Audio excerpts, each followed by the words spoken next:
concepto no es exclusivamente del Antiguo Testamento.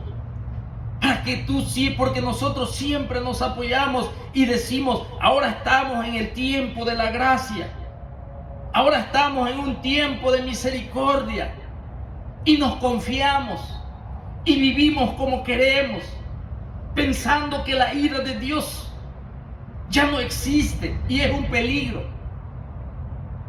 Así que aquí dice Mateo capítulo 13 y el versículo 7, cuando los fariseos y los saduceos venían para el bautismo de Juan, dice la palabra de Dios que Juan les decía: generación de víboras, ¿quién les enseñó a huir de la ira venidera? También lo podemos ver en Lucas capítulo 21 y el versículo 23, cuando nuestro Señor Jesucristo iba cargando su cruz rumbo al monte Calvario, pagando por el precio de nuestros pecados. Dice la Biblia que las mujeres hacían lamentación por él, pero el Señor Jesucristo les dijo que no se lamentaran por él, sino por ellas mismas, y dijo así: ay de las que estén encinta y de las que estén criando en aquellos días, porque habrá una gran tribulación, tiempo futuro, sobre la tierra, cual nunca lo ha habido. Dice, y habrá ira para el pueblo. Juan capítulo 3 y el versículo 36, de la boca de nuestro Señor Jesucristo dijo así: el que cree en el Hijo tiene vida eterna, pero el que no obedece al Hijo no verá la vida, sino que la ira de Dios permanece sobre él. La ira de Dios permanece sobre él. Eso es lo que nosotros le huimos y lo evadimos y no lo queremos oír y no lo queremos enseñar. ¿Qué está pasando en estos tiempos? También vemos nosotros allí en Romanos capítulo 2 y el versículo 5. Romanos es una carta doctrinal de la iglesia, mis hermanos. Dice la palabra de Dios: pero por la dureza de tu corazón, sí, por ese corazón no arrepentido, estás atesorando ira para el día de la ira y del justo juicio de Dios. Ese está en Romanos 2:5. Romanos 5:9. Entonces, mucho más, habiendo sido ahora justificados por su sangre, seremos salvos de la ira. La ira, el juicio, algo impopular que en estos tiempos modernos no se quiere predicar.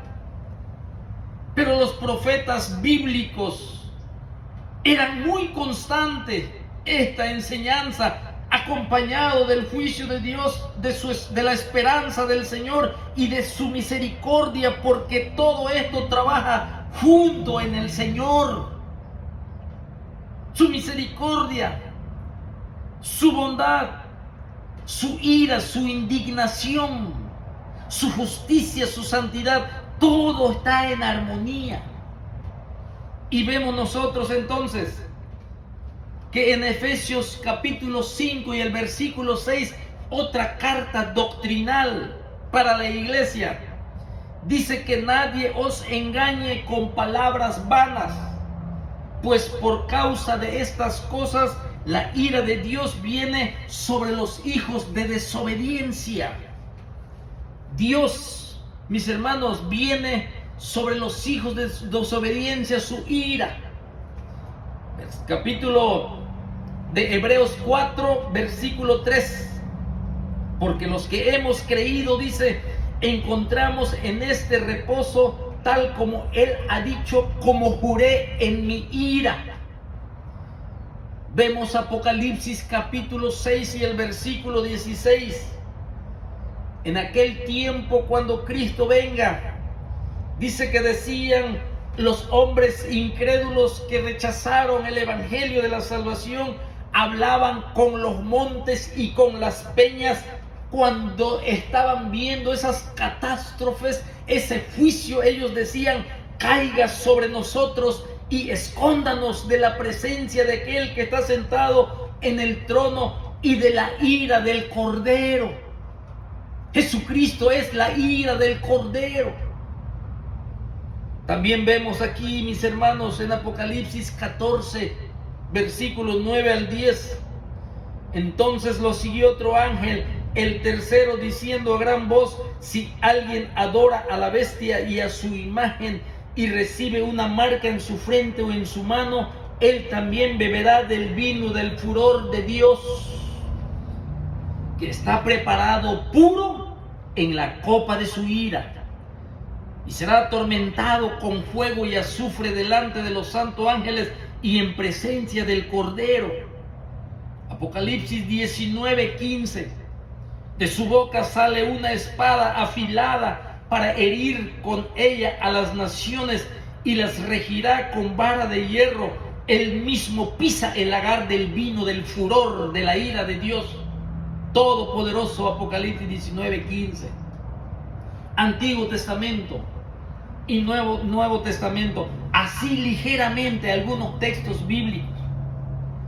También hay una lista aquí que no se incluyó, donde hay sinónimos de la palabra ira y se relaciona con castigo. Por ejemplo, el que dice: el que en él cree no es condenado, no es castigado. El juicio de Dios no viene sobre él, porque ha creído en el nombre del unigénito Hijo de Dios. Juan 3:18. Marcos 16:16. Estos son sinónimos de castigo. El que crea y sea bautizado será salvo, pero el que no crea será condenado. Hebreos capítulo 10 dice, versículo 30 y 31, pues conocemos a aquel que dijo: mía es la venganza, yo pagaré, y otra vez el Señor juzgará a su pueblo. Horrenda cosa es caer en las manos del Dios vivo. Hebreos 12:29, porque nuestro Dios es fuego consumidor. Muy impopular, mis hermanos, esta enseñanza. Muy pocos lo quieren oír y lo quieren enseñar. También nos habla de un horno de fuego. Y hay muchos versículos aquí, mis hermanos, en donde nosotros vemos que no es muy placentero hablar ni pensar en la santa ira de Dios, en el castigo del Señor sobre el pecado, el juicio de Dios y la condenación. No es muy placentero, pero ignorar o negar esta enseñanza, hay peligro, mis hermanos. Por eso es importante enseñarlo. Así que lo primero que hay que decir sobre la ira de Dios es que en este punto de la ira de Dios, este concepto tan rechazado y muy poco enseñado, mis hermanos, muy poco predicado, hoy en día la realidad es que en las Escrituras ya pusimos evidencia que hay muchos textos. Por eso no es muy sabio, y tenemos nosotros que considerar que Dios no solamente se da a conocer o se ha dado a conocer por medio del amor y la misericordia y la gracia, sino que también Dios Todopoderoso también se ha dado a conocer por medio de su ira. En otras palabras, Él no es o es solamente un Dios de ira, no. Él no es nada más un Dios de amor, como si fuesen dos personas. Vuelvo a repetir, Él no es o el uno o el otro, sino que Dios es ambos al mismo tiempo. Al mismo tiempo está el amor, al mismo tiempo está la gracia, al mismo tiempo está la misericordia, pero al mismo tiempo también está la ira allí, al mismo tiempo está la angustia, al mismo tiempo está el juicio. Y vamos a ver textos bíblicos, mis hermanos, y Pablo lo expresa muy bien en Romanos 11:22. Mira, acá lo tengo el texto. Ahí está Romanos 11:22. Mira qué dice la palabra del Señor. ¿Sí? Dice, mira pues la bondad. Ahí está la misericordia. ¿Sí? Y la severidad. O el castigo. O el juicio. La bondad y la severidad de Dios. Al mismo tiempo. Ambas cosas. Es el Señor. Así lo debemos de conocer, como la palabra del Señor lo ha revelado, sin huir de esta verdad.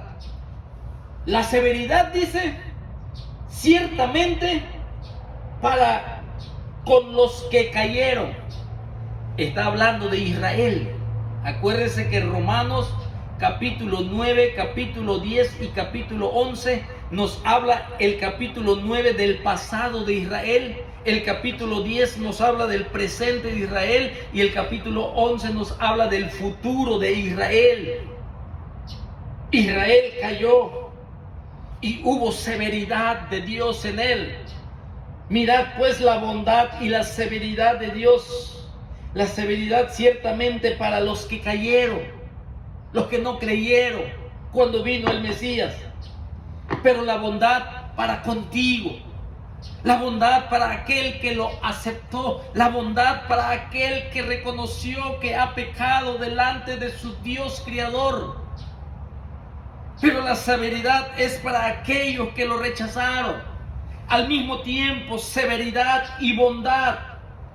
La bondad para contigo. Está hablando a la iglesia, a los que fueron redimidos, a los que ya han sido lavados con la sangre del Cordero. De ellos está hablando porque le está escribiendo a los hermanos de la iglesia en Roma. Y luego dice, si permaneces en esa bondad, en ese amor, de otra manera, tú también serás cortado. De otra manera, tú también vas a recibir la severidad de Dios. Tú también vas a recibir las disciplinas del Señor. Tú también vas a recibir el azote del Señor. Que hay muchos textos de la Biblia que nos hablan y lo vamos a leer más adelante. Porque nosotros creemos que pertenecemos a la iglesia y Cristo mostró su amor para con nosotros. Es lo único que predicamos, es lo único que enseñamos. No, el Señor al mismo tiempo también hay severidad en Él, hay ira en Él, hay indignación en Él. No te estoy presentando a un Dios iracundo. Te estoy presentando a un Dios que tiene toda la belleza de las perfecciones de su carácter en plena armonía. Así que aquí Pablo nos hace ver eso sobre este atributo. También el profeta Nahum presenta esta expresión dual de Dios. Esta expresión, y dice así Nahum capítulo 1 y el versículo 2, dice: Jehová es Dios celoso, Jehová es vengador y lleno de indignación, se venga de sus adversarios y guarda enojo para con sus enemigos. En el versículo 7, mire, aquí está hablando de su ira, de su indignación, de su enojo, pero no es un enojo humano, no es una ira de hombre, es muy diferente. Ahorita vamos a ver cómo es. El Señor no es como nosotros lo pensamos, que Él está enojado y luego viene a nuestra imagen el enojo de una persona y decimos: Dios no puede ser así. Lo que pasa es que no estamos aprendiendo del carácter de Dios. Pero Nahum también en el versículo 7 nos habla de su bondad. Al mismo tiempo dice, Jehová es bueno, fortaleza en el día de la angustia, y conoce a los que en él confían. Tú lo puedes ver claramente a lo largo de la Biblia. Su amor, su gracia y su misericordia, y ahí también está la ira y la indignación. Israel, un pueblo adquirido por el Señor. Israel, un pueblo sacado de la esclavitud en Egipto. Israel, una nación considerada la más bendecida en aquel tiempo de todas las naciones. Israel presenciaba la manifestación del Dios de Israel a través de la gloria Shekinah, de aquella nube que posaba en el tabernáculo. Ellos adoraban en la presencia del Señor.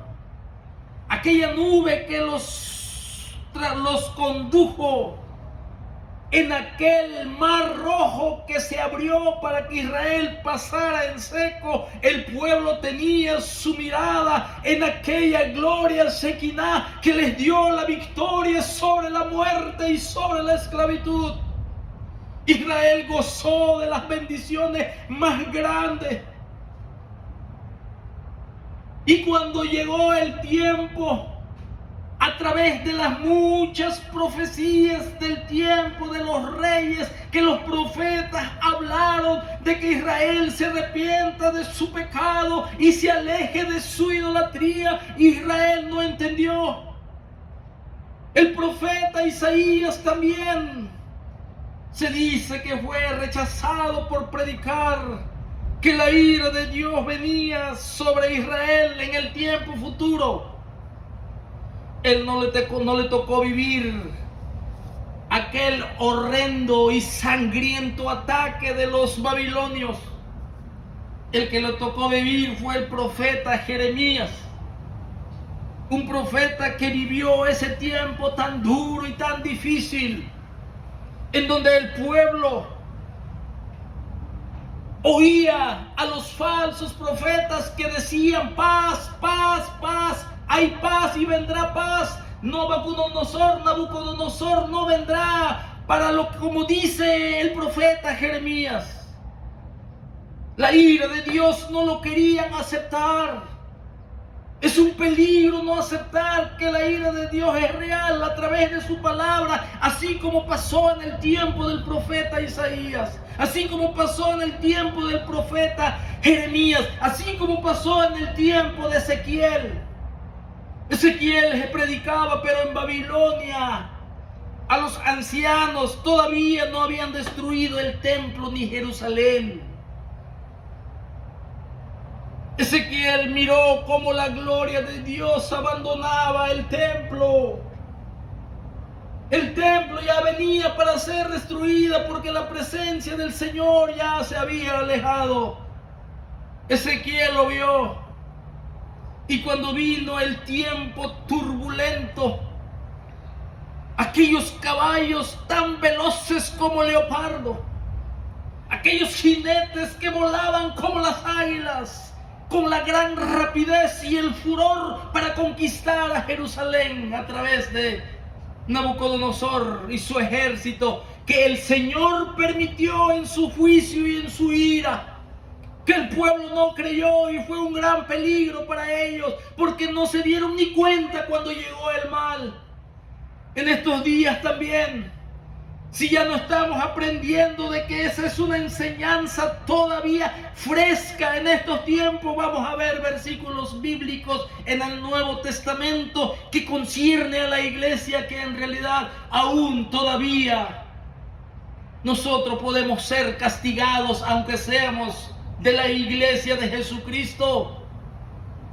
Podemos ser disciplinados por el Señor, pero si no estamos preparados, sufriremos las consecuencias. La ira de Dios sobre Israel, destruyendo el templo y echándolo a fuego. Las mujeres cocinaban a sus hijos, porque Nabucodonosor los sitió por más de 2 años. Y vino el hambre y la piel de las personas que morían de hambre se volvían oscuras y negras, porque así es como mueren los que padecen de hambre. Por eso en el Apocalipsis, cuando venga hambre, está representando el caballo negro. Israel así estaba sitiado. Jeremías allí se encontraba. A pesar que el juicio había llegado a Israel, a Jerusalén, se cumplió lo que dice Nahum, capítulo 1 y versículo 7, que dentro de esa ira al mismo tiempo también el Señor estaba dando fuerza y fortaleza en ese tiempo de angustia a Jeremías, porque el Señor conoce a los que en Él confían. El Señor te puede librar de grandes males. El Señor te puede librar de grandes catástrofes, pues ese es Dios Todopoderoso, Creador del universo, que necesitamos conocerlo a través de su palabra para que nos llene de la fe que proviene de Él, obedeciéndole, mis hermanos. Pero nos hemos alejado de la palabra de Dios. Ya no le prestamos tiempo a la palabra del Señor. Y aquí